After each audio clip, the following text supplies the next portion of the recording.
Pilipinas, una sa ating mga balita. Kasama mismo ni Senator Amy Marcos ang kanyang mga anak at ang kanyang ina na dating unang ginang Imelda Marcos sa paghahain ng Certificates of Candidacy para sa 2025 senatorial race.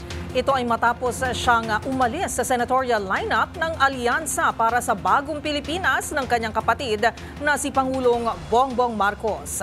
Ang iba pang detalye ihahatid sa atin live ni Boy Gonzales. Boy! Sinalubong na maraming supporters ang paghahain ng Certificate of Candidacy para sa 2025 midterm election si Senador Amy Marcos sa 10 City sa Manila Hotel. Kasama ng senadora ang kanyang ina na si dating unang ginang Imelda Romualdez Marcos at anak na sina Borgie at Atty. Michael Manotoc. Muling iginit ni Senador Amy na ang pag-alis niya sa alyansa para sa Bagong Pilipinas ay para maiwasang maipit sakaling magkaroon na ng batuan ng politiko siraan pagsapit ng kampanya. Anya, hindi niya nais na makipagkaalyado dahil hangad niya na makalapit o makausap ang lahat ng sektor.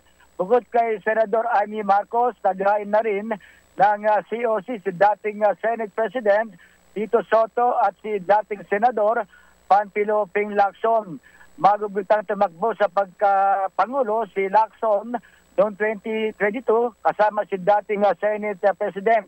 Kasama nila Soto at Lacson na naglain ng COC si re-electionist Supremo Senador Lito Lapid.